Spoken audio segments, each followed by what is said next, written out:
Hello students, this lecture of English Literature, Shastri Part 2nd, Paper 1st. Today we will study about the famous poet William Wordsworth's poem The Solitary Reaper. First of all, we will know about the poet William Wordsworth. William Wordsworth was one of the founders of English Romanticism and one its most central figures and important intellects.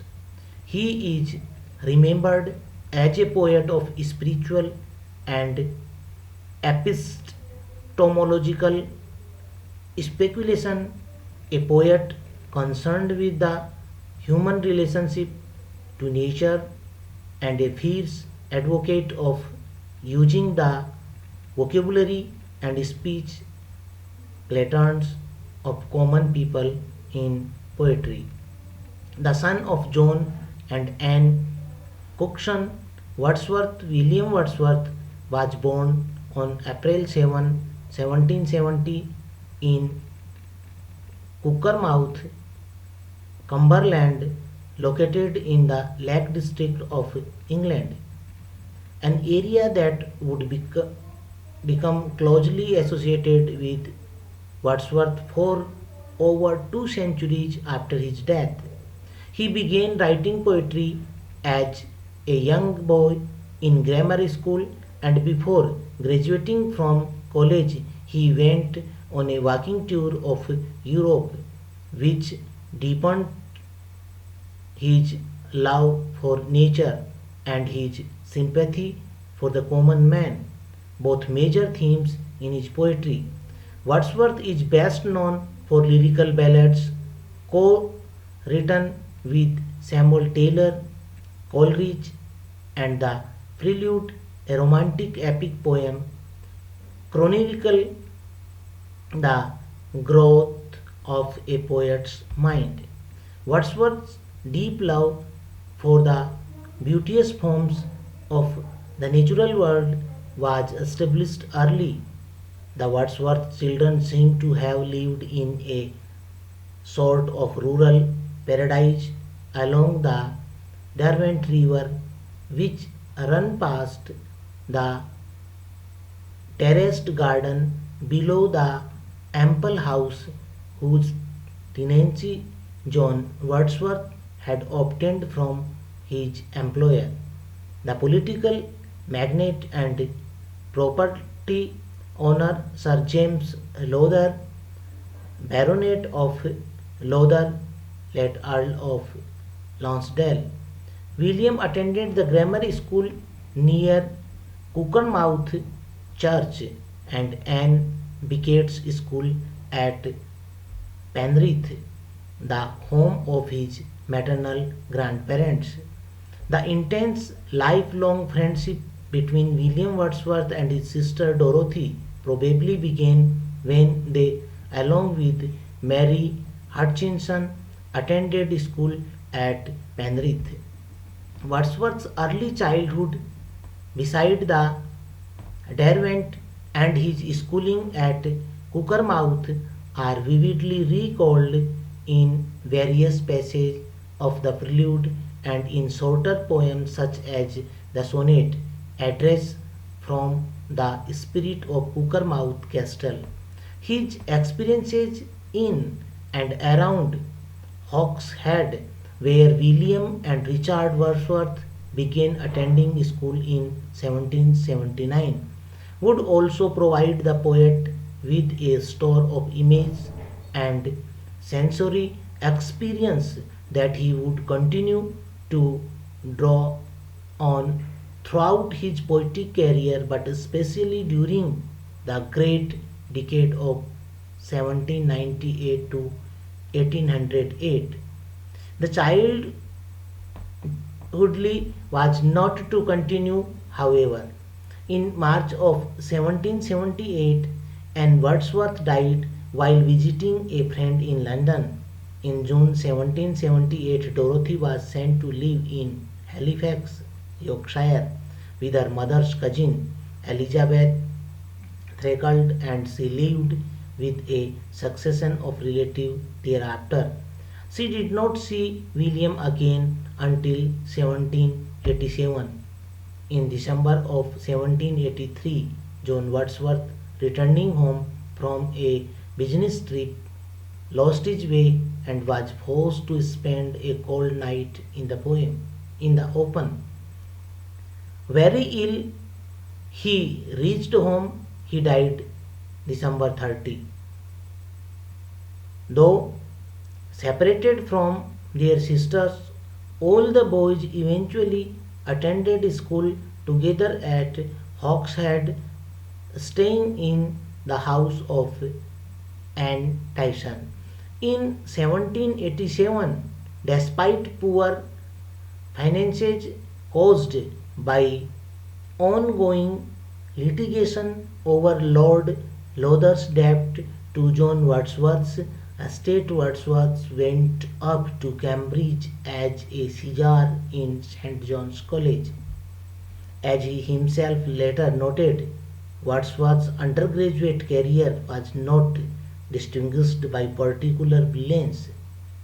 In the third book of the Prelude, Wordsworth recorded his reaction to life at Cambridge and his changing attitude toward his studies. During his last summer as an undergraduate, he and his college friend Robert Jones, much influenced by William Cox's sketches of the natural, civil, and political state of Switzerland 1779, decided to make a tour of the Alps, departing from Dover on July 13, 1790. Then we come on the poem. The Solitary Reaper is a lyric by English romantic poet William Wordsworth and one of his best known works. The poem was inspired by him and his sister Dorothy's stay at the village of Strathire in the parish of Balquhidder in Scotland in September 1803. The Solitary Reaper is one of Wordsworth's most famous post-lyrical ballads lyrics. The words of the Reaper song are incomprehensible to the speaker, so his attention is free to focus on the tune, expressive beauty, and the blissful mood it creates in him. The poem functions to praise the beauty of music and its fluid experience beauty, the spontaneous overflow of powerful feelings. It takes its origin from emotion recollected in tranquility that Wordsworth identified at the heart of poetry. The poet orders or requests his listeners to behold a young maiden reaping and singing to herself. The poet says that anyone passing by should either stop or gently pass as not to disturb her. There is a controversy, however, over the importance of the reaper along with nature. It was published in poems in two volumes in 1807. Then we come on the paraphrase of the poem. Then we come on the first stanza of this poem. Behold her single in the field yon solitary highland lass, reaping and singing by herself. Stop here or gently pass. In the second line, the word lass means maiden or a young girl. Here the poet, while traveling in the highland valleys, comes across a lonely Highlander reaper girl who is harvesting the crops and singing by herself. He tries to draw the attention of the passers-by to the girl by calling them to behold her.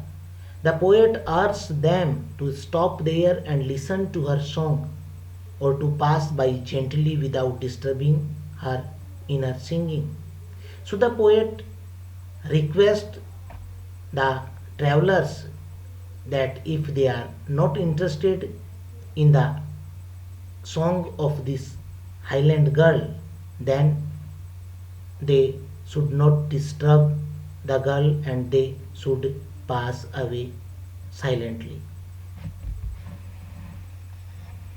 The second stanza. Alone she cuts and binds the grain and sings a melancholy strain. Or listen, for the well profound is overflowing with the sound. The solitary reaper girl is cutting and binding the grain while singing a sad song. The poet again urges the other travelers to listen to her music as it is overflowing the deep valley.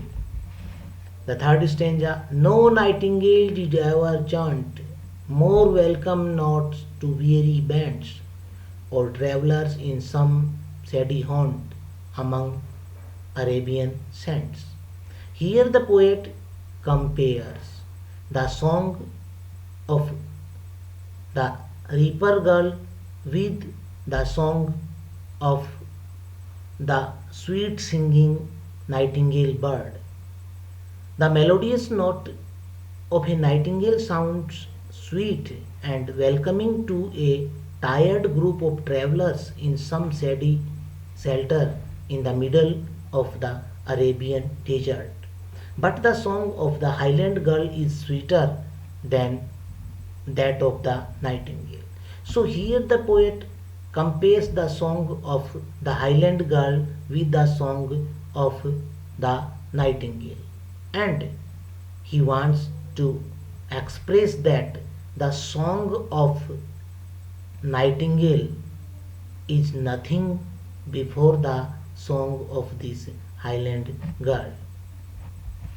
The fourth stanza. A voice so thrilling never was heard in springtime from the cuckoo bird, breaking the silence of the siege among the farthest Hebrides.